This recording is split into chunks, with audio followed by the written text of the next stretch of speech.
Hazrat Abdullah bin Abi Rafi, the slave of Allah's Apostle ﷺ, states, when the Haruriya emerged, they were along with Hazrat Ali radiyallahu anhu. They said, there is no commanding person save Allah Jalla Jalaluhu. Hazrat Ali radiyallahu anhu said, the statement is true, but something wrong has been intended by it. Allah's Apostle ﷺ pointed out some signs which I am well cognizant of, and these people carry these signs. They utter right thing with their tongues, but the right thing does not pass it. Ubayd showed it by pointing towards his throat and said, they are the most detestable of Allah's creatures.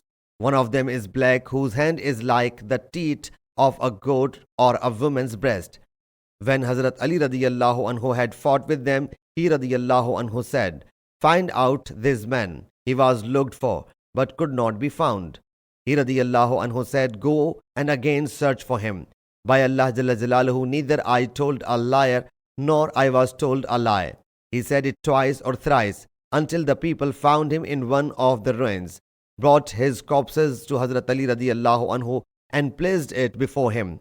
Ubaidullah says that he was then present there. Yunus in his narration added that a man said that Ibn Hunayn narrated, I saw that man. Sahih Muslim Hadees number 2465.